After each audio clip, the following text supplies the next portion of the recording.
The restaurant smelled like garlic and basil, mixed with the sharp tang of expensive wine that cost more than my rent. My feet ached in the cheap black flats I'd bought at a discount store 3 months ago, the soles worn so thin I could feel every crack in the marble floor beneath me. I'd been on my shift for 6 hours straight, weaving between tables of people who didn't see me. Not really. I was just the girl who refilled water glasses and smiled on command. "Table 12 needs more bread," Sarah hissed as she rushed past me, her tray loaded with steaming plates of osso buco. I nodded, tucking a strand of dark hair behind my ear. It had escaped from the tight bun Mrs. Chen insisted we wear. Everything about Stella Knott screamed elegance I could never afford to experience as a customer. Crystal chandeliers cast warm light over white tablecloths, and soft piano music drifted from the corner where someone played Chopin. The clientele wore watches that could pay off my student loans. I wore a polyester uniform that made me sweat. I grabbed the bread basket from the kitchen, the warmth seeping through the cloth napkin into my palms. Table 12 was in the back corner, partially hidden by a marble column, the kind of table people requested when they wanted privacy. I'd learned not to linger at those tables, not to make eye contact, not to hear conversations I shouldn't hear.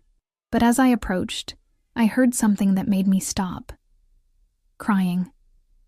Small, frightened, hiccuping sobs. I peered around the column and saw him.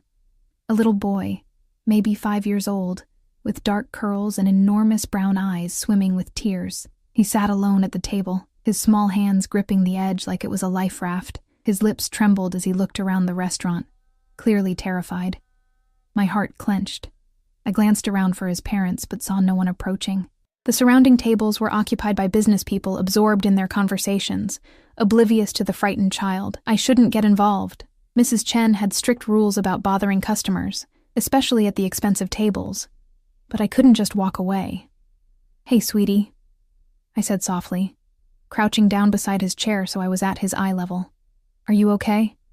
He looked at me with those huge, terrified eyes and said something in rapid Italian. His voice broke on the words, fresh tears spilling down his cheeks. My mind raced. I'd spent a semester in Rome during college, back when I still believed I'd become a translator, before my father got sick and I had to drop out to help with bills. My Italian was rusty, but the boy's distress cut through any uncertainty. "Non piangere, tesoro," I whispered, reaching out to gently touch his small hand. "Don't cry, sweetheart. Sei al sicuro. Va tutto bene. You're safe. Everything's okay." His eyes widened, and he grabbed my hand with both of his, holding on tight. The words tumbled out of him. He couldn't find his papa. He didn't know where he was. Everything was scary and loud, and he wanted to go home. "Shh, shh," I soothed, switching fully into Italian. It came back to me like muscle memory, the words flowing easier as I focused on calming him. "We'll find your papa, I promise. What's your name?" "Marco," he whimpered. "Marco, that's a strong name. I'm Alessia." I smiled at him, squeezing his hand. "Your papa is here somewhere, I'm sure of it. Did he go to the bathroom? Or maybe to talk to someone?" Marco nodded, sniffling. He said, "Wait here. But it's been so long and I got scared." "I know, honey. But you were so brave, sitting here waiting. Your papa will be so proud of you." I kept talking to him in Italian, telling him about the restaurant, asking about his favorite foods, anything to distract him from his fear. His grip on my hand slowly loosened, and his breathing steadied. A small, tentative smile even appeared when I told him about the chocolate cake in the kitchen that was taller than he was. I was so focused on Marco that I didn't notice the change in the restaurant's atmosphere at first. It was subtle, a hush that spread like ripples in water, conversations dropping in volume or stopping altogether. The piano player's hands faltered on the keys for just a moment. Then I felt it. A presence. The air itself seemed to shift, growing heavier, charged with something I couldn't name. "Marco."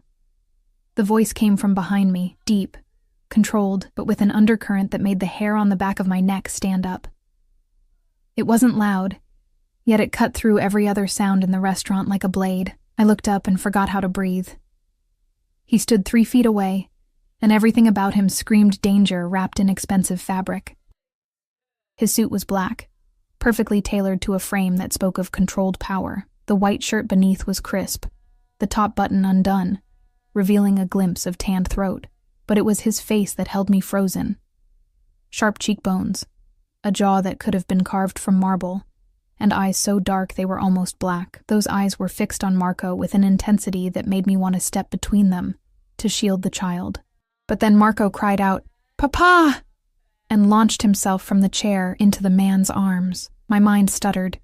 This was Marco's father? The man caught him effortlessly, and something in his expression shifted, softened just for a moment as he held the boy against his chest. Marco buried his face in his father's neck, babbling in Italian about how scared he'd been. "Mi dispiace, Marco," the man murmured, his voice lower now, almost gentle.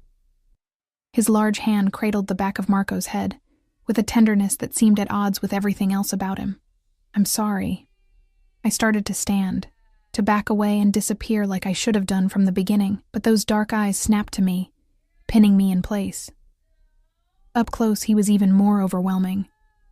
He couldn't have been much older than 30, but he carried himself with an authority that made age irrelevant. There was something leonine about him, beautiful and lethal in equal measure. The scent that reached me was cedar, and something darker, something that made me think of smoke and expensive whiskey. "You speak Italian." It wasn't a question. His accent was thick, native, and did something strange to my pulse. Yes. A little. I stopped myself, realizing I was babbling. Marco was upset. I just wanted to help.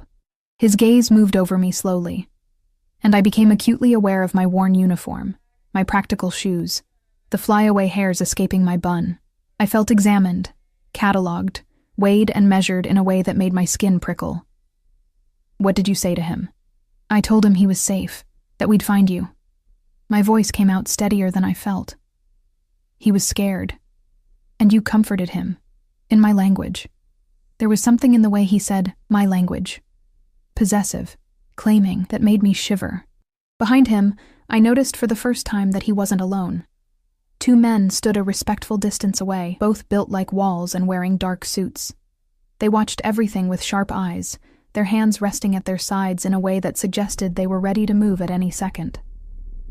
One of them was speaking quietly into a phone, his gaze never leaving his boss and the child. "I should get back to work," I said, taking a step back. "I'm glad Marco found you." "Your name." It was a command, not a request. Something in me bristled at the tone, even as another part, a stupider part, wanted to answer immediately. "Alessia," I said, then cursed myself for giving him even that much. "Alessia." He repeated it slowly, tasting each syllable. The way my name sounded in his accent made my stomach flip. Italian name, Italian tongue. "But you work here, serving bread and wine." Heat flooded my cheeks. There was no judgment in his voice, just observation, but I felt the weight of it anyway, the reminder of everything I'd left behind, everything I'd lost. "Yes," I said simply, lifting my chin. I wouldn't apologize for honest work. Something flickered in his dark eyes. Approval? Interest? I couldn't tell. Marco lifted his head from his father's shoulder, looking at me with those big brown eyes. "Grazie, Alessia," he said softly. "Thank you." My heart melted. "Prego, tesoro." "You're welcome, sweetheart." The man's jaw tightened almost imperceptibly. He shifted Marco in his arms, then reached into his jacket. I tensed instinctively, but he only pulled out a wallet, black leather, thick with cards and cash. He extracted several bills, far too many, and held them out to me. "No," I said immediately, shaking my head. "I don't want your money. I was just helping a scared child." His eyebrows rose slightly, as if I'd surprised him. "You refuse?" "Yes." We stared at each other for a long moment. The restaurant seemed to have disappeared around us, the soft murmur of conversation and clinking silverware fading into nothing. All I could see were those dark eyes, studying me like I was a puzzle he was determined to solve. "Interessant," he murmured. "Interesting." He slipped the money back into his wallet with one hand. The other still held Marco securely and tucked it away. Then he shifted, turning slightly, and I saw his profile. There was a scar along his jaw, thin and pale, barely visible. It should have made him less intimidating. Instead, it made him more dangerous, a reminder that this beautiful face had seen violence. "Enzo," he said, not looking away from me. "Get her information." One of the men behind him stepped forward, pulling out a phone. My pulse spiked. "Wait, what? No, I don't—" "You were kind to my son," the man said, his voice soft but implacable. "That matters. I wish to know who you are. You know my name. That's all you need." His lips curved slightly, not quite a smile. It was more predatory than that, the expression of someone who always got what he wanted. "We'll see." He turned then, carrying Marco toward the exit. The two men fell into step behind him. But Enzo, the one with the phone, lingered for just a moment, his eyes on me. There was something apologetic in his expression, but also resigned, as if he knew resistance was futile. Then they were gone, and I could breathe again. My hands were shaking. I pressed them against my apron, trying to steady myself. What had just happened? Who was that man? The way everyone in the restaurant had reacted to his presence, the security detail, the casual authority. He wasn't just wealthy. He was something else entirely. Something dangerous. "Alessia!" Mrs. Chen's sharp voice cut through my thoughts. "Table 7 needs their check. Stop standing around."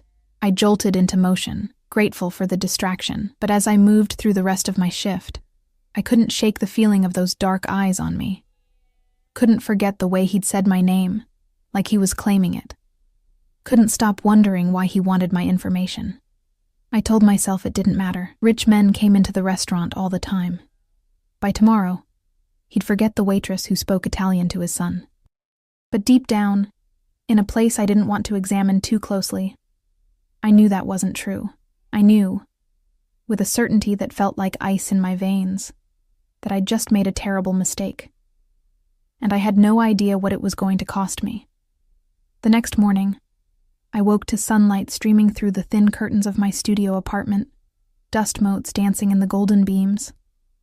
My alarm hadn't gone off yet, which meant I'd woken naturally, a rare luxury. For a moment, I let myself stay cocooned in the cheap sheets, listening to the sounds of the city waking up below, car horns, distant sirens, the rumble of the subway beneath the building. Then yesterday came rushing back, and my stomach twisted. I sat up, rubbing my eyes. It had just been a strange encounter. Nothing more. The man, Marco's father, had probably already forgotten about it. Rich people didn't follow up on random interactions with service workers. I was being paranoid. Still, as I showered in the cramped bathroom with its perpetually dripping faucet, I couldn't shake the memory of those dark eyes studying me, the way he'd commanded his associate to get my information, as casual as ordering coffee. I dressed quickly in jeans and an old sweater, then grabbed my backpack. Tuesdays were my day off from Stella Notte, which meant I had my other job, tutoring English at the community center across town. The pay was minimal, but it felt good to use my language skills, even in this small way. It reminded me of who I'd wanted to be, before life had other plans. The subway was packed with morning commuters, and I squeezed into a corner, my body pressed against the doors. The mechanical voice announced each stop in that bored monotone that had become the soundtrack of my life. I closed my eyes, trying not to think about the fact that I was 26. And this was my existence, 2 jobs that barely covered rent, student loans I'd never finish paying, dreams that felt more distant every day. The community center was in a neighborhood that the city's tourism board didn't advertise. Graffiti covered most walls, and the building sagged with age and neglect. But inside the center, Mrs. Rodriguez had created something beautiful. A safe space with colorful murals, donated books lining the walls, and the constant smell of coffee and hope. "Alessia!" She greeted me with her usual warm hug, her gray hair pulled back in a neat bun. "Your students are already here. They're excited to tell you about their weekend." I smiled, feeling some of the tension from yesterday ease. This, at least, was simple, uncomplicated. My morning class was a group of recent immigrants, a mix of ages and backgrounds, all struggling with English, all desperate to build better lives. Maria, from El Salvador, who cleaned offices at night. Dmitry from Ukraine, who'd been an engineer back home and now worked construction. Lynn from China, whose hands were always stained with paint from her job at a factory. They made me feel less alone in my own struggles. "Okay, everyone," I said, settling into the worn chair at the front. "Let's practice conversational English. Who wants to start?" We were halfway through the lesson, laughing at Dimitri's attempt to pronounce thorough, when Mrs. Rodriguez appeared in the doorway. Her expression was odd, worried and curious at once. "Alessia, there's someone here to see you." My heart lurched. "Who?" "He didn't say, but he's—" She paused, choosing her words carefully. "He's waiting in my office." I excused myself from the class, my mind racing. Had something happened to my mother? No, they would have called. A problem with my apartment, but my landlord had never come in person before. Mrs. Rodriguez's office was tiny, crammed with filing cabinets and motivational posters. And standing in the center, looking completely out of place in his expensive suit, was Enzo, one of the men from last night. "Miss Russo," he said, nodding politely. His accent was thick, Italian, and his face was carefully neutral. "How did you find me?" The question came out sharper than I intended. "Mr. Valentino asked me to locate you." Mr. Valentino, so that was his name. The father, the man with eyes like midnight. Why? I crossed my arms, trying to ignore the fear creeping up my spine. Enzo reached into his jacket. I flinched, but he only pulled out an envelope, cream-colored and heavy. He held it out to me. "Mr. Valentino wishes to express his gratitude for your kindness to his son. He's invited you to dinner tonight. A car will pick you up at 7. I stared at the envelope like it might bite me. "I don't understand. I just talked to his kid for 5 minutes. Mr. Valentino values loyalty and kindness, especially toward Marco." Enzo's expression softened slightly. "The boy hasn't stopped talking about the nice lady who spoke to him in Italian. It meant something. That's very kind, but I can't accept. Please thank Mr. Valentino for the invitation." Enzo didn't move. He was quite clear that he wished to see you again. And I'm being quite clear that I can't. I have work tonight. It was a lie. My shift didn't start until tomorrow, but I needed an escape route. Mr. Valentino is not accustomed to being refused. There it was.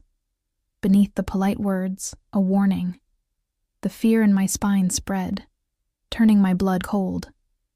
"Well, he'll have to get used to it," I said, trying to sound braver than I felt. "I'm not interested in having dinner with strangers, no matter how wealthy they are. And I don't appreciate being tracked down at my job." For a moment, Enzo just looked at me. Then, surprisingly, something like respect flickered across his face. "I will relay your message," he said quietly. He set the envelope on Mrs. Rodriguez's desk. "But Miss Russo, a word of advice. Mr. Valentino is not a man who accepts rejection easily. It would be simpler to accept his gratitude gracefully." "Simpler for whom?" He didn't answer, just nodded once and left, his footsteps echoing down the hallway. I stood there, staring at the envelope. My hands were shaking again, just like they had last night. This was wrong. Everything about this was wrong. Normal people didn't send associates to track down waitresses. Normal people didn't react to a polite refusal with veiled warnings. Who was Dante Valentino? Back in the classroom, I couldn't concentrate. My students noticed, asking if I was okay.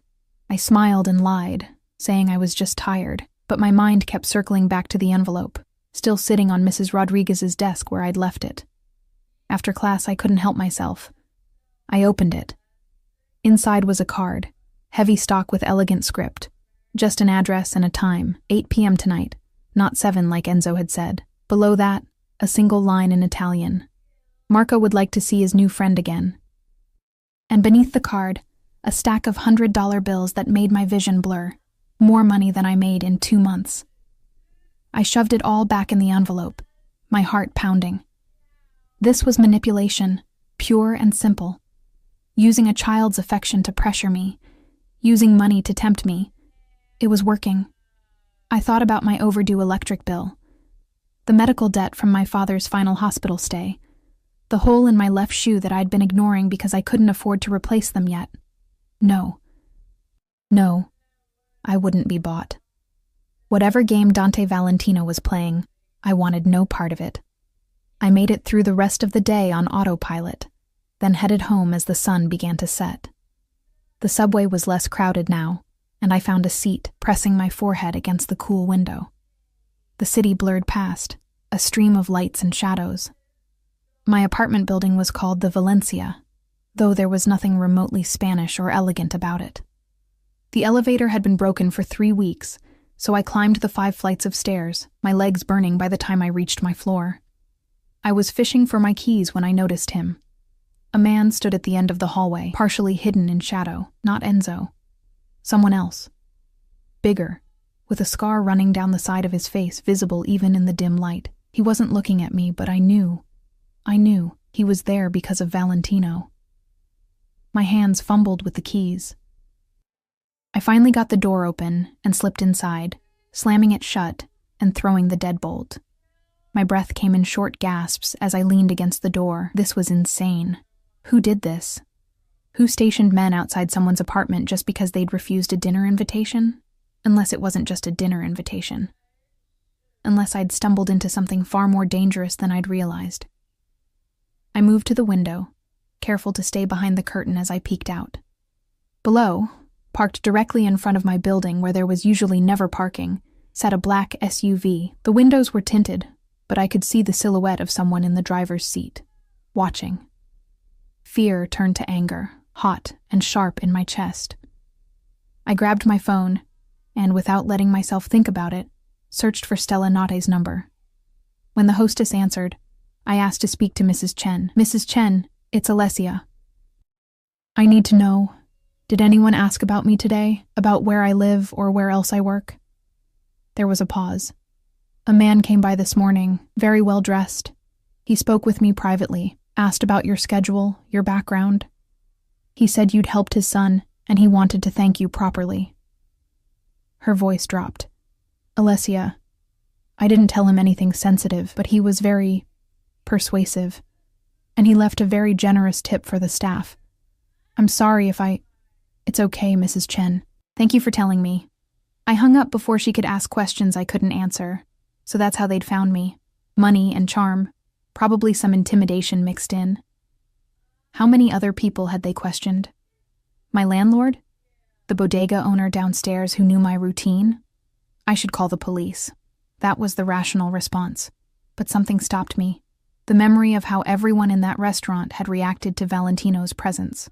The way even Mrs. Chen, who feared no customer, had sounded almost apologetic about giving him information. This was a man with power, real power, and I had no idea what he wanted from me. At 7:45, someone knocked on my door.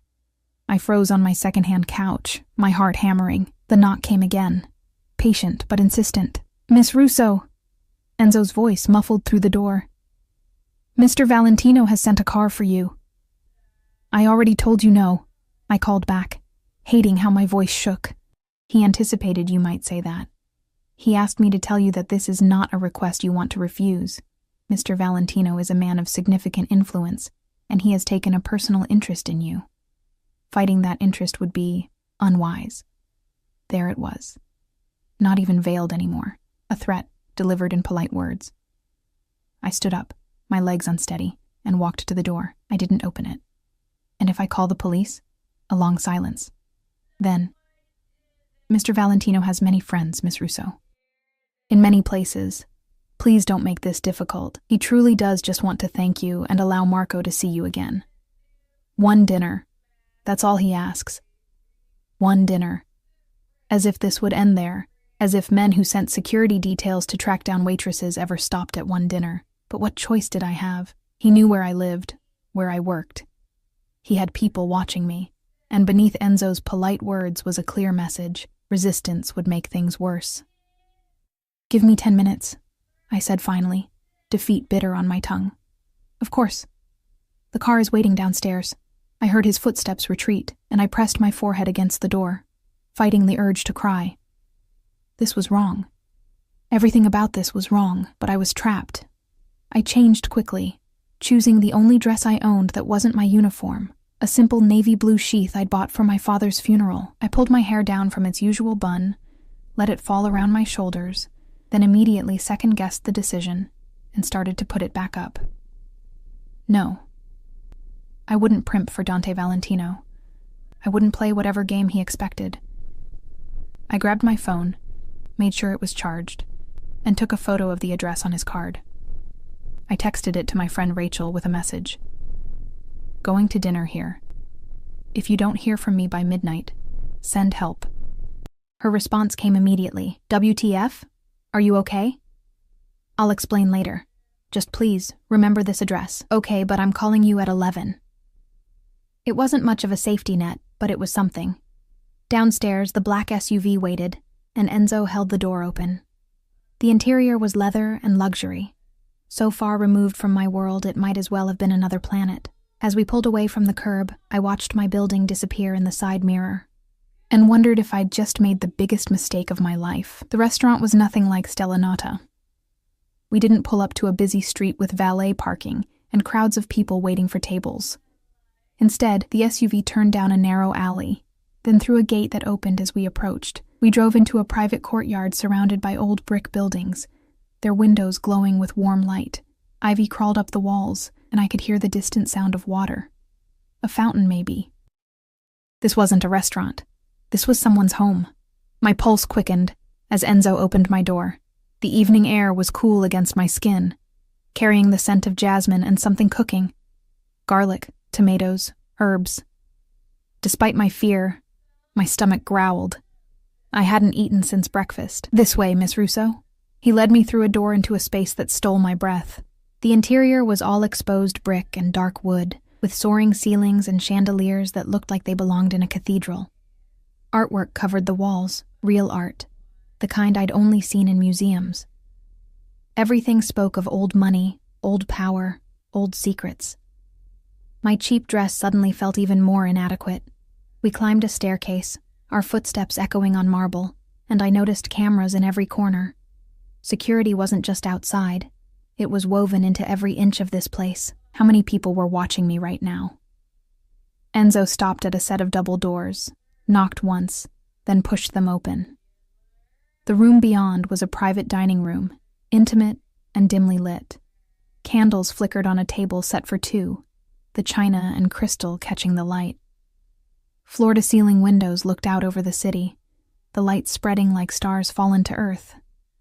And standing by those windows, his back to me, was Dante Valentino. He'd changed from his suit into something slightly less formal, black slacks and a black shirt, the sleeves rolled up to reveal forearms corded with muscle.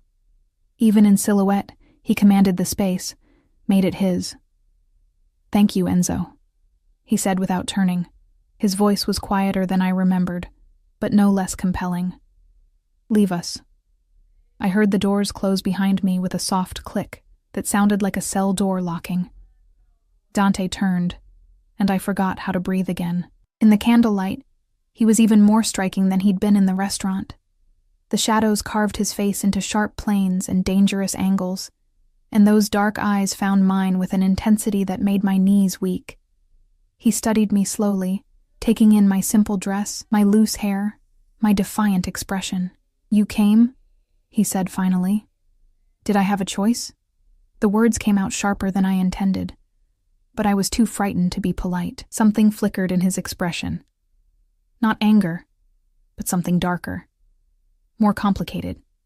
There is always a choice, Alessia. Is there? Because your man made it sound like refusing would have consequences. He moved toward me with a predator's grace, each step measured and deliberate. I wanted to back away, but forced myself to stand still. I wouldn't give him the satisfaction of seeing me retreat. He stopped 3 feet away, close enough that I could smell his cologne again. Cedar and smoke, and something that made my head spin. "Enzo can be overly cautious," Dante said. "I asked him to persuade you, not threaten you. If he overstepped, I apologize. You sent someone to my job, to my apartment. You had me followed. I wanted to ensure you accepted my invitation. By stalking me?" His jaw tightened. "By showing you that I was serious about my gratitude. That's not gratitude. That's intimidation." We stared at each other in the candlelight, and I saw something shift in his expression, surprise maybe, that I was pushing back. Most people probably didn't. "You're not afraid of me," he said, and it wasn't a question. "I'm terrified of you," I corrected. "But I don't like being manipulated." A slow smile curved his lips, transforming his face from merely handsome to devastating. It was the kind of smile that probably made women do stupid things. I felt its pull and hated myself for it. "Honest," he murmured. "Marco said you were kind. He didn't mention you were also brave." "I'm not brave. I'm just tired of powerful men thinking they can do whatever they want." The smile faded. "And you think that's what I am? A powerful man who takes what he wants? Aren't you?" He considered this, tilting his head slightly. "Yes," he said finally. "I am. But I don't take from those who can't afford to give. You showed my son kindness when you had no reason to, when there was nothing in it for you. That kind of goodness is rare in my world, Alessia. I wanted to thank you properly. With surveillance and veiled threats? With dinner." He gestured to the table. "Please, sit. The food will get cold." I wanted to refuse, wanted to walk out and never look back. But something in his voice, in the way he looked at me, made me hesitate. Beneath the authority and danger, I heard something else. Something lonely. And I was still trapped here, wasn't I? Might as well eat. I moved to the table and sat, hyper-aware of him as he took the seat across from me. He moved with such control, such precision, like every gesture was calculated. When he reached for the wine bottle, his hands were steady, the hands of someone who never doubted his right to take up space in the world. He poured deep red wine into my glass, then his own, a Barolo from my family's vineyard in Piedmont. "Your family has a vineyard?" I took a sip. It was the best wine I'd ever tasted, smooth and complex and worth more than my monthly rent. "My family has many things." He watched me over the rim of his glass. "Tell me about yours." "Why?" "Because I want to know you. You don't know anything about me except that I speak Italian and work at a restaurant. Why do you care?" He set his glass down, and his gaze pinned me in place. "Because in my world, most people want something from me. Money, power, protection, connections. But you refused my money. You refused my invitation. You looked at me yesterday like you couldn't care less who I was." He leaned forward slightly. "Do you know how rare that is? Maybe I just don't know who you are." "You don't," he agreed. "But you sense danger. I saw it in your eyes yesterday, and I see it now. Yet you came anyway. Why?" "Because your man made it clear I didn't have a real choice. There is always a choice," he repeated. "You could have called the police. You could have run. But you got in the car. Why?" I met his gaze, refusing to look away. "Because running from men like you doesn't work. You have too much power, too many resources. Fighting you head-on would be stupid. So I came to figure out what you actually want from me." He smiled again, but this time it reached his eyes, warming them. Intelligent as well as brave and kind. Marco has excellent taste in heroes. I'm not anyone's hero. You're his. Do you know he had a nightmare last night? He woke up crying, and when I asked what was wrong, he said he'd dreamed he couldn't find the nice lady again, the one who spoke his language and made him feel safe. Dante's expression softened in a way that transformed him. He's had a difficult year. His mother, my wife, died 8 months ago. Cancer. He's been struggling with English, with the new school, with everything. Yesterday was the first time I've seen him smile in weeks. My heart clenched. I'm so sorry. I didn't know. How could you? But now you understand why I wanted to find you. Why I needed to thank you. He paused. Marco asked if you could have dinner with us. He's upstairs now, fighting sleep because he wants to see you. Guilt and suspicion warred in my chest. You're using your son to manipulate me. I'm telling you the truth, whether you believe it is your choice. He stood, walked to a side table, and pressed a button. But perhaps you'd like to see for yourself. A moment later, the doors opened, and Enzo entered with Marco in his arms. The little boy wore pajamas covered in dinosaurs, his dark curls messy, his eyes heavy with sleep. But when he saw me, his face lit up. Alessia! He squirmed out of Enzo's grip and ran to me, throwing his small arms around my neck. Papa said you were coming. I drew you a picture. He thrust a piece of paper at me, a child's drawing of what I assumed was me, with wild dark hair and a big smile, standing next to a smaller figure that must have been him. Above us, he'd drawn a yellow sun with a smiley face. Something in my chest cracked open. Marco, this is beautiful. Thank you. Will you come have breakfast with us tomorrow? Papa makes really good pancakes and we can play with my cars and… Marco, Dante said gently, placing a hand on his son's shoulder. Alessia is very busy. We can't ask her to… I'd love to, I heard myself say. What was I doing? This was dangerous. This was stupid.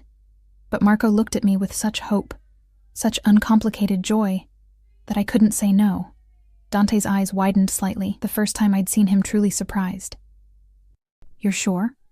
For Marco, yes. Just for Marco? I ignored the question. What time? 9. I'll send Enzo. No. I shook my head firmly. No more cars, no more surveillance.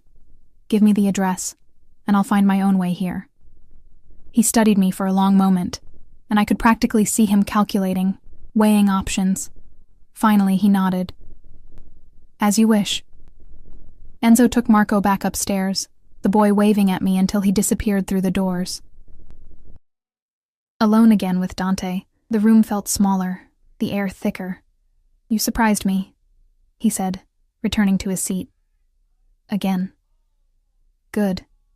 You look like you need surprising more often. He laughed, an actual laugh, rich and warm and genuine. It transformed his face completely, made him look younger, almost carefree. Perhaps I do.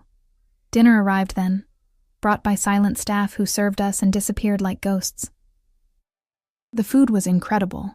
Homemade pasta with a sauce that tasted like summer in Italy, fresh bread that steamed when broken open, vegetables roasted to perfection. We ate in companionable silence for a while, and I felt some of my tension ease. Tell me, Dante said eventually, how does someone with your intelligence, your language skills, end up serving tables? The question hurt more than it should have. Life doesn't always go according to plan. No, it doesn't. He refilled my wine glass. But I'm curious about your plan. What did you want to be? A translator, or an interpreter. I spent a semester in Rome, studied at the university there. It was… I trailed off, remembering those golden months when I'd thought anything was possible. It was the best time of my life, but my father got sick. Cancer. Like your wife. I came home to help with his care, and by the time he died, I had too much debt to go back. So I work. I survive. I try not to think too much about what could have been. His expression had gone very still. I'm sorry. For your loss, and for your lost dreams. Don't be. At least I had time with him before he died. Some people don't even get that. I looked at Marco's drawing, still clutched in my hand. Your son is lucky to have you. I'm not sure he'd agree. I work too much. I'm not good at the soft things, the comforting things. His mother was better at that. Pain flickered across Dante's face, raw and real. I'm learning, but it's hard. Everything is hard without her. Without thinking, I reached across the table and touched his hand. You're doing better than you think. Marco adores you. I saw it in how he looked at you yesterday. How he ran to you. He feels safe with you. That's what matters. Dante stared at my hand on his. And when he looked up, something in his eyes made my breath catch. Heat. Hunger. And beneath that, a vulnerability that seemed at odds with everything else about him. You have no idea what you do to me, he said softly. I pulled my hand back, my heart racing. Dante, I know. This is inappropriate. You came here out of obligation, possibly fear. I shouldn't… He stopped, jaw clenched. But I can't stop thinking about you. Since yesterday, you've been in my head constantly. The way you spoke to Marco, the way you stood up to me, the way you look right now in this candlelight. I want to know everything about you, Alessia. Everything. You can't, I whispered. Whatever you're thinking, whatever this is, it can't happen. I'm not part of your world. Then let me into yours. You don't want that. Trust me. My world is small and poor and nothing like this. I gestured around us. I don't care about that. You should. Because eventually, you'll realize how different we are, and you'll move on to someone more suitable. And I'll be left picking up the pieces of whatever this becomes. I stood, suddenly desperate to escape. Thank you for dinner. I'll come for breakfast tomorrow, for Marco. But after that, please don't contact me again. I made it 3 steps toward the door, before his voice stopped me. Alessia. I didn't turn around. Couldn't. I haven't been able to breathe properly since my wife died, he said quietly. It's like there's a weight on my chest constantly, crushing me. But yesterday, when I saw you with Marco, when you looked at me with those defiant eyes, I breathed. For the first time in 8 months, I took a full breath. He paused. So no, I won't stop contacting you. I can't. You're heir to a drowning man. I closed my eyes, fighting against the pull of his words. That's not fair. I know. You barely know me. Then let me know you better. I turned to face him. He hadn't moved, but something in his posture had shifted. He looked less like a predator and more like a man on the edge of something he couldn't control. What do you want from me, Dante? Really? He held my gaze. Everything. The word hung between us, heavy with promise and threat. I should go, I said, though my feet didn't move.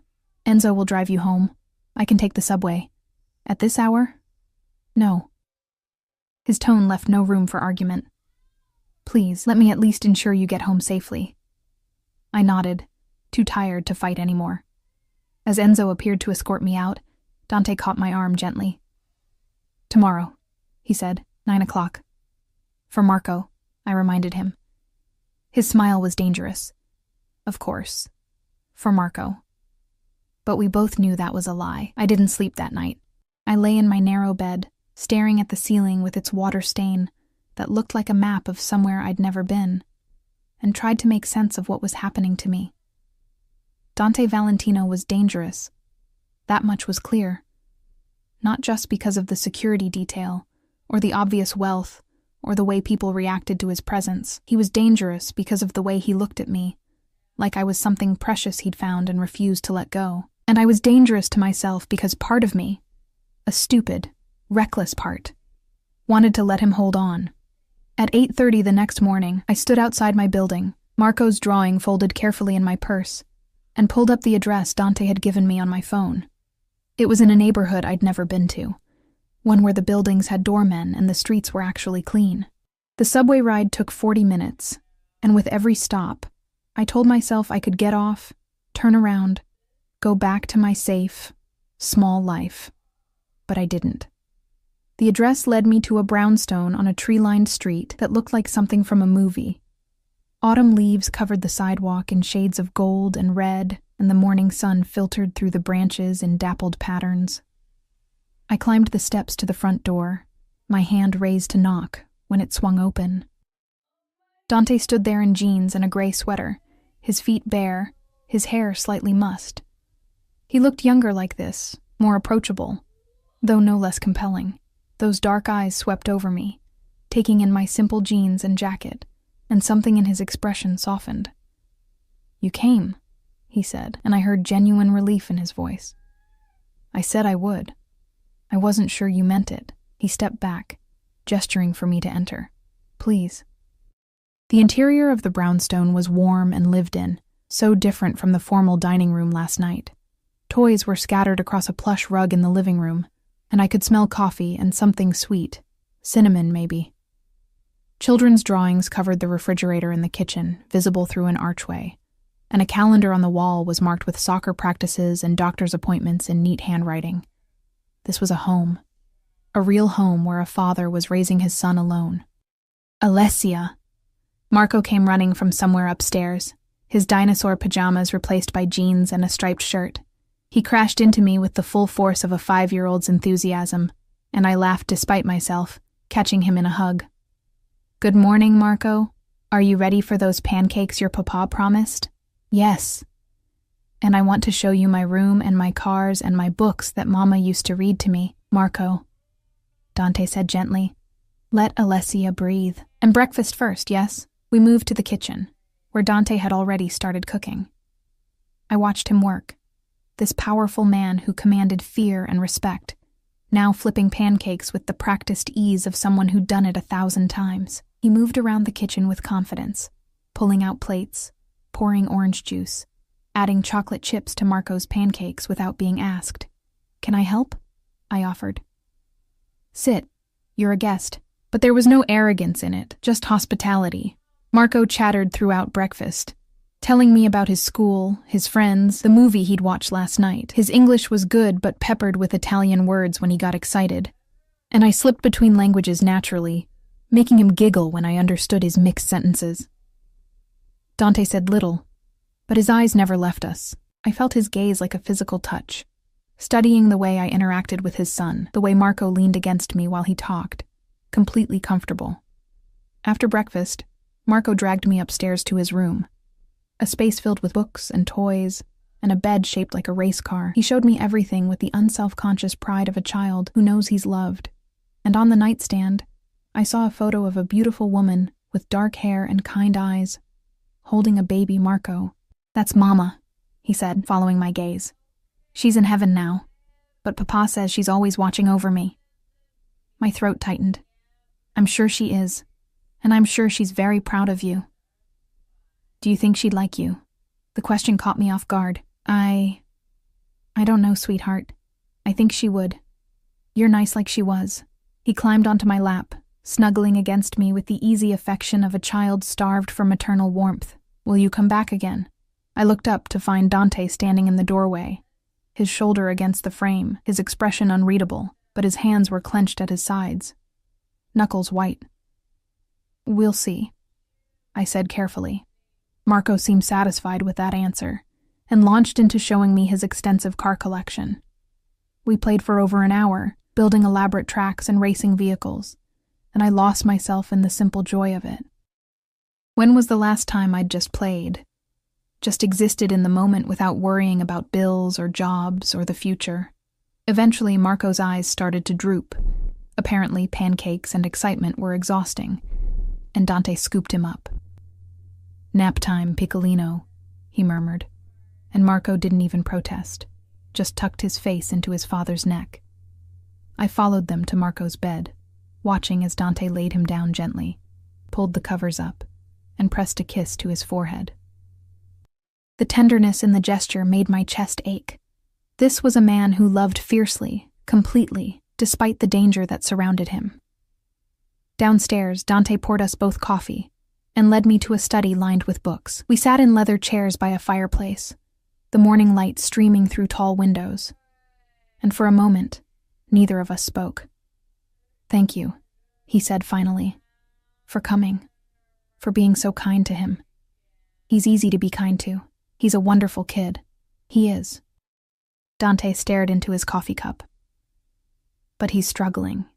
He needs more than I can give him. His teachers say he's withdrawn at school, that he doesn't interact with the other children much. He has nightmares almost every night.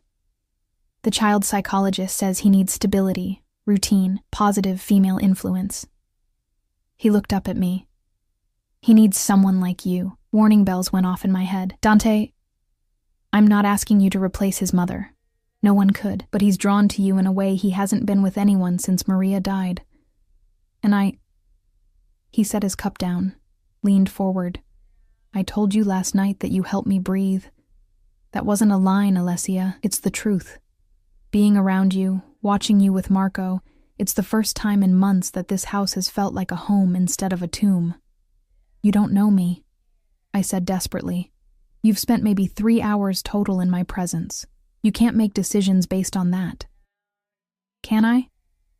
I've spent my entire life reading people, judging character in seconds because hesitation means death in my world, and I know that you're genuine, that your kindness isn't an act, that what I see is what you are." He reached across the space between us, took my hand. His palm was warm, calloused, surprisingly gentle. "Let me get to know you better. Let me give you a reason to keep coming back." "What reason could you possibly give me that I'd want?" His thumb traced circles on my palm, and the simple touch sent shivers up my arm.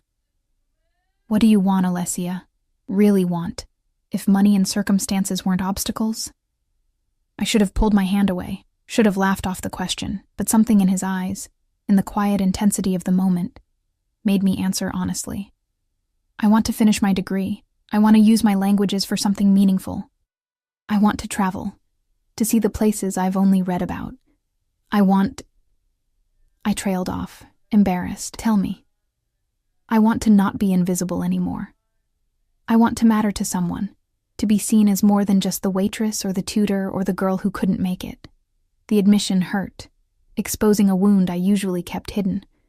Dante's grip on my hand tightened. You matter to Marco, and you matter to me. You don't even know me, I repeated. But it sounded weaker this time. Then let me learn. He stood, pulling me up with him. And suddenly we were close enough that I could see flecks of gold in his dark eyes, could feel the heat radiating from his body. Let me help you finish your degree. Let me give you the opportunities you deserve. Let me... Buy me? I pulled my hand free, stepping back. Is that what this is? You throw money at me until I become whatever you need me to be? No. His voice was sharp. I'm offering you the life you should have had, the one that was stolen from you by circumstances. There are no strings attached. There are always strings. Fine. He moved closer, his presence overwhelming. Then yes, there are strings. I want you to spend time with Marco. I want you to have dinner with me. I want to know what makes you laugh, what makes you angry, what you dream about at 3 a.m. when you can't sleep. His hand came up, hesitated, then gently tucked a strand of hair behind my ear. I want you, Alessia. Not in some crude way, but in every way. I want you in my life, in Marco's life, in this house that's been so empty without you. My breath caught. That's insane. You're asking me to uproot my entire existence for someone I barely know. I'm asking you to take a chance, to let someone take care of you for once instead of always carrying everything alone. His fingers trailed down my cheek, feather-light. I see you, Alessia. I see how tired you are, how much weight you carry on those delicate shoulders. Let me help carry it. I wanted to. God help me. I wanted to so badly it hurt. But fear held me back. Fear of losing myself.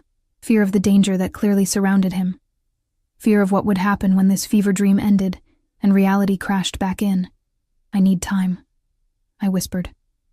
This is all too much, too fast. How much time? I don't know. I need to think, to process. You've turned my life upside down in 2 days.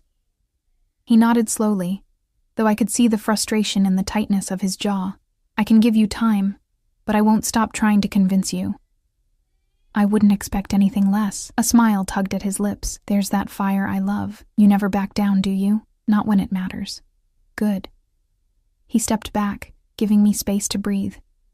Let me drive you home. I can... Please. Let me do this one thing. I nodded, too wrung out to argue.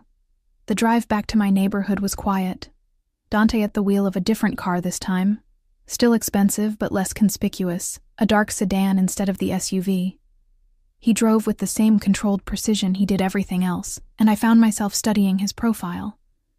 The strong nose, the sharp jaw, the way his hands gripped the steering wheel with easy confidence. He was beautiful and terrifying in equal measure. When we pulled up outside my building, he put the car in park, but didn't immediately unlock the doors. Alessia, he said quietly. Whatever you decide, I want you to know something. I haven't felt this alive in a very long time. You've given that back to me, and to Marco. Whatever happens, thank you for that. Before I could respond, he got out and came around to open my door. The gesture was old-fashioned, courtly, and it made my heart squeeze. Think about what I said, he murmured as I stepped out. About finishing your degree, about your dreams. I meant every word. I looked up at him. This dangerous man who somehow made me feel safer than I'd felt in years. Why me, Dante? Really? He reached out, cupped my face in his hands with a gentleness that seemed impossible from someone so hard. Because you saw my son crying and stopped to help, even though it wasn't your job. Because you refused my money and my threats with equal conviction. Because when you smile, really smile, it lights up everything around you. His thumb brushed across my cheekbone. Because you're real in a world full of people who are fake, and because when I look at you, I see home. Then he did something that stole my breath completely. He leaned down and pressed his lips to my forehead. A kiss so tender it brought tears to my eyes. "Take your time," he whispered against my skin, "but not too much. I'm not a patient man, Alessia." He released me and stepped back, and I stood there on the sidewalk, watching as he drove away. My forehead still tingled where his lips had been, and my hands trembled as I pressed them against my stomach. What was I going to do? Upstairs in my apartment, I found an envelope that had been slipped under my door. Inside was a check for an amount that made my vision blur, and a note in elegant handwriting. "For your student loans. No strings. Just a gift from someone who believes in second chances. D." I sank onto my couch, the check in my shaking hands, and finally let myself cry. Because I knew, in that moment, that I was already lost. Dante Valentino had walked into my life like a storm, and I was going to let myself be swept away. God help me. 3 weeks later, I stood in front of the university registrar's office, staring at the confirmation email on my phone. I was enrolled. After 2 years of believing it was impossible, I was going back to school to finish my degree. The check had sat on my kitchen counter for 5 days before I'd finally deposited it. Even then, I'd called Dante immediately after, my hands shaking as I held the phone. "There are no strings," he'd said before I could speak, his voice warm and certain. "This is yours. Do with it what you will. If you never want to see me again, that's your choice. But don't let pride steal your future, Alessia." I'd cried then, ugly tears of relief and fear and gratitude, and when I'd finally composed myself enough to speak, I'd whispered, "I want to see you again." The silence on the other end had stretched so long I thought he'd hung up. Then, "When? Tomorrow? I'll pick you up at 7. That had been the first of many dinners.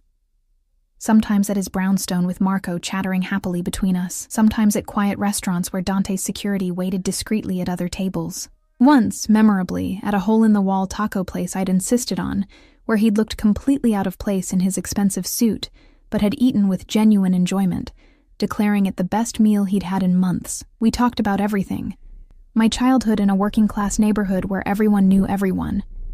His childhood in Italy, raised in a world of violence and loyalty, in codes I couldn't fully understand. My father's death and the grief that still felt fresh. His wife's illness, and how helpless he'd felt watching her fade. My dreams of translation work. His hopes for Marco's future, far removed from the darkness of his own life. He never explicitly told me what he did, but I wasn't stupid. The security, the deference people showed him, the way he sometimes took calls in Italian and came back with shadows in his eyes. I knew. Dante Valentino was exactly what I'd suspected from the beginning, and somehow, impossibly, I was falling for him anyway. "Alessia!" Marco's voice pulled me from my thoughts. I was at the brownstone again, had started coming 3 times a week. Marco would rush home from school to see me, and we'd do homework together, play games, read books. I'd become woven into the fabric of their lives so gradually I hadn't noticed until it was too late to extract myself. Not that I wanted to. "Look what I made in art class." He thrust a painting at me, a family portrait. Him in the middle, Dante on one side, and on the other, me, with hearts drawn all around us. My throat tightened. "Marco, this is beautiful. Mrs. Peterson said to paint our family, and your family now, right?" His eyes were so hopeful, so innocent. I looked up to find Dante in the doorway, his expression unreadable. We'd been careful around Marco, never showing more affection than appropriate. But the child wasn't blind. He saw how his father looked at me, how I looked back. "Of course she's family," Dante said quietly, "if she wants to be." The weight of those words settled over me. This was it, the moment where I had to decide. Keep pretending this was temporary, casual, or admit the truth. That I was in love with Dante Valentino, that I wanted this life with him and Marco, despite the danger. despite the impossibility of it all. I want to be, I said, my voice steady despite my racing heart. Marco cheered and threw his arms around me. Over his head, Dante's eyes met mine, and what I saw there made me tremble. Heat and possession, and something deeper, something that promised forever, even as it terrified me. That night, after Marco was in bed, Dante poured us wine and led me out to the small garden behind the brownstone. The October air was crisp, and he draped his jacket over my shoulders without asking. It smelled like him, and I pulled it tighter around myself. "I need to tell you something," he said, standing close enough that I could feel his warmth, "about who I am, what I do. I know what you do, Dante. Do you?" His jaw tightened. "Do you know that men fear me? That I've done things, terrible things, to protect what's mine? That my world is violence and blood and shadows? I suspected, and yet you're still here." I turned to face him fully. "I'm here because of who you are with Marco. Who you are with me. Yes, I know you're dangerous. But you've never made me feel unsafe. You've given me my dreams back. You've let me into your life. And you've—" I stopped, the words catching in my throat. "I've what?" He stepped closer, his hand coming up to cup my face. "Tell me, Tesoro." The endearment in Italian undid me. "You've made me feel seen, valued, like I matter. And I know that's dangerous too, relying on someone else for those feelings. But I can't help it. I'm in too deep, Dante. Good." His other hand found my waist, pulling me against him. "Because I'm drowning in you, Alessia. I can't think straight anymore. Everything is you. Your laugh, your smile, the way you are with Marco, the way you challenge me. I want you in my life permanently. Not as Marco's tutor or companion, but as mine. What are you asking? Move in with us." The words were barely above a whisper. "I know it's fast. I know it's insane, but I can't do this anymore. These few hours at a time, then watching you leave. I want you here when I wake up. I want Marco to have you every day, not just 3 times a week. I want—" He stopped, his forehead dropping to rest against mine. "I want everything with you." My heart hammered against my ribs. "Dante, that's too much, I know, but I've never been good at half measures, Alessia. When I want something, I take it, and I want you. What about my job, my apartment, my life? Keep teaching at the community center if it makes you happy. I'll hire someone to cover your shifts at the restaurant. You shouldn't be exhausting yourself there anyway. Your apartment—" He pulled back slightly, his eyes searching mine. "You hate that apartment, the broken elevator, the leaking faucet, the walls so thin you hear your neighbors fighting. Don't pretend you'd miss it." He was right. I wouldn't. But that wasn't the point. "This is moving so fast," I said, even as my resolve crumbled. "What if it doesn't work? What if we realize this was just infatuation, or loneliness, or—" "It's not." His hands tightened on me, possessive and gentle all at once. "This is real, Alessia, the most real thing I've felt since Maria died. And yes, maybe part of it started because you helped Marco, because you reminded me what goodness looks like. But it's become so much more. You've become everything. I'm scared," I admitted. "So am I." His honesty surprised me. "I'm terrified that you'll wake up one day and realize what you've gotten yourself into and run. I'm terrified that my world will touch you, hurt you. I'm terrified that I'm being selfish, pulling you into this life. But I'm more terrified of losing you." I reached up, touching his face. The sharp jaw, the faint scar, the lips that had kissed my forehead but never my mouth. "If I do this, if I move in here, I need to know you'll protect me. Not just physically, but I need to know you won't let your world destroy me. I would burn my world to ashes before I'd let anything happen to you." The intensity in his voice left no room for doubt. "You and Marco are everything now. Everything else is secondary. Even your business? Even that." He said it without hesitation, and I believed him. "Okay," I whispered. "Okay, I'll move in." The joy that transformed his face was beautiful.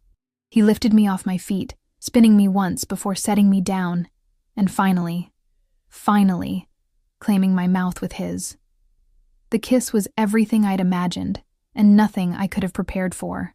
Demanding but tender, possessive but reverent, it consumed me completely. His hands tangled in my hair, tilted my head to deepen the kiss, and I melted against him, giving him everything he demanded and more. When we finally broke apart, both breathing hard, he pressed his forehead to mine again. "Mine," he murmured. "Say it. Say you're mine." "I'm yours," I breathed. "But Dante? You're mine too. That goes both ways." His smile was fierce. "Always, Tesoro. Always." The move happened quickly. Dante sent people to pack up my apartment. I barely had anything worth keeping. And within a week I was living in the brownstone. My own room at first, Dante insisting we do this properly. But it only took 3 nights before I found myself in his bed, wrapped in his arms, finally feeling like I'd found home. Marco was ecstatic. He'd helped me unpack, chattering about how we could decorate my room even though we both knew I wasn't sleeping there. Life fell into a rhythm that felt surreal in its perfection. Mornings with Marco before school, afternoons at the community center teaching, evenings as a family with dinner and homework and laughter. Dante was different at home than the man I sometimes glimpsed when business intruded. Softer, more open, quicker to smile. He taught me to cook his mother's recipes, his hands guiding mine as we made fresh pasta. We danced in the kitchen to old Italian songs while Marco giggled at us. He read to me at night from books in Italian, his voice wrapping around me like silk. And the passion between us only grew. He was demanding in bed, possessive and intense, but always attentive to my needs. He learned my body like he learned everything, with focus and dedication, until he could play me like an instrument. I'd never been happier, but happiness in Dante's world came with a price. It was a Friday evening, 3 months after I'd moved in. Marco was at a sleepover, his first, a sign of how much he'd come out of his shell, and Dante and I were enjoying a rare night alone. We'd cooked together, drunk wine, and were curled up on the couch watching an old Italian film when his phone rang. He glanced at the screen and his entire demeanor changed. The relaxed man beside me disappeared, replaced by someone harder, colder. "I need to take this," he said, already standing. "I'll be in my office." He was gone for 20 minutes, and when he came back, his face was carved from stone. "What's wrong?" I asked immediately. "Nothing you need to worry about. Dante." "Alessia."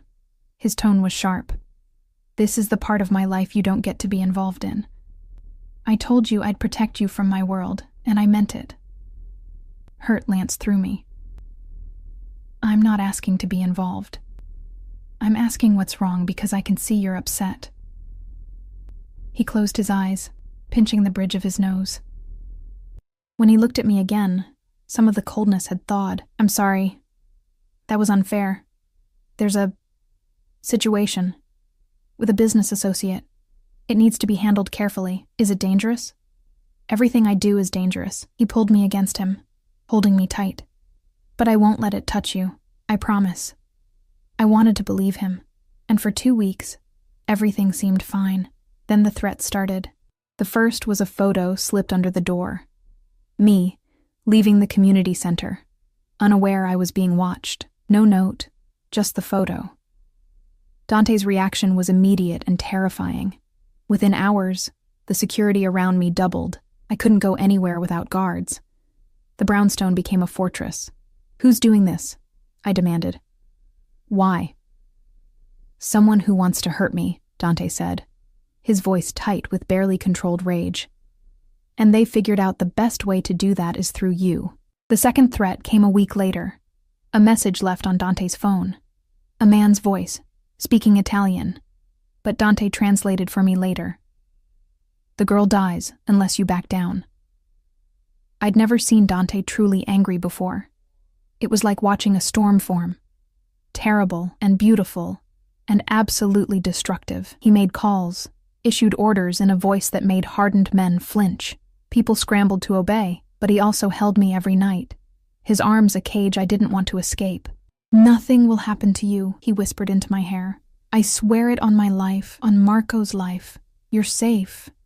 I tried to believe him, The situation resolved itself in ways Dante never fully explained. The threats stopped. The extra security remained, but became less oppressive, and life slowly returned to normal, or what passed for normal in our world. 6 months after I'd moved in, on a warm April evening with the garden blooming around us, Dante took me outside after dinner. Marco was upstairs doing homework, and the house was peaceful. "I have something for you," Dante said, his hand in his pocket. My heart started racing. "Dante, let me say this." He pulled out a small velvet box, and my breath caught. "Alessia Russo, you walked into my life when I was drowning in grief and darkness. You saved my son. You saved me. You've made this house a home again, filled it with laughter and love and light. I know I'm not easy. I know my world is dangerous, and my past is dark. But I swear to you, on everything I hold sacred, that I will spend every day for the rest of my life protecting you, cherishing you, and loving you with everything I am." He opened the box. Inside was a ring, a deep blue sapphire surrounded by diamonds, stunning and unusual and perfect. "Marry me," he said simply. "Be my wife. Be Marco's mother. Be mine, officially and forever. Let me give you my name, my protection, my everything." Tears streamed down my face. "Yes," I whispered. "Yes, Dante. Yes." He slipped the ring on my finger. It fit perfectly, because of course it did. Dante never did anything without careful planning. And then he kissed me with a passion that made my knees weak. "Mine," he murmured against my lips. "Finally, completely mine." "Yours," I agreed. "Always yours." Marco appeared in the doorway, clearly having been watching. "Does this mean Alessia is really going to be my mama?" "If that's okay with you, Piccolino," I said, opening my arms. He ran to us, and Dante scooped him up so we could hold him between us. Our little family, complete at last. We married in a small ceremony in the garden 2 months later, just close friends and family, nothing ostentatious. I wore a simple white dress, and Marco was our ring bearer, beaming with pride. When Dante said his vows, in Italian, then English, his voice steady and sure, I cried happy tears. "I, Dante Valentino, take you, Alessia Russo, to be my wife. I promise to love you fiercely, protect you always, and spend every day proving that you made the right choice in trusting me with your heart. You are my light in darkness, my peace in chaos, my home. Ti amo, tesoro mio, per sempre. I love you, my treasure, forever." When it was my turn, I held his hands and spoke from the heart. "I, Alessia Russo, take you, Dante Valentino, to be my husband. You've given me back my dreams and given me new ones I never dared to imagine. You've shown me that love can be fierce and gentle, that protection can feel like freedom, and that home isn't a place. It's the people you choose. I love you, and I love Marco, and I choose this life with you, per sempre, forever." The kiss that sealed our vows was witnessed by cheers and applause, but I barely heard them. All I felt was Dante's arms around me, his heart beating against mine, and the absolute certainty that this was where I belonged. A year later, I stood in the same garden, watching Dante push Marco on the new swing set we'd installed.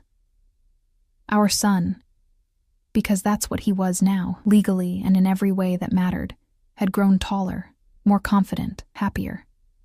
He laughed freely now, made friends easily, and only had nightmares occasionally. I'd finished my degree, graduated with honors, and started working as a translator for an international nonprofit. Dante had been in the front row at my graduation, Marco beside him, both cheering louder than anyone when I walked across that stage. Life wasn't perfect. Dante's world still intruded sometimes. Moments when he had to handle things I couldn't know about, when tension crept into his shoulders and shadows filled his eyes, but he always came back to me, to us, and let the love we'd built chase away the darkness. And I'd learned that sometimes the most unlikely love stories were the truest ones, that a waitress and a mafia boss could build a life together, that danger and devotion could coexist, that home was something you created, not something you found.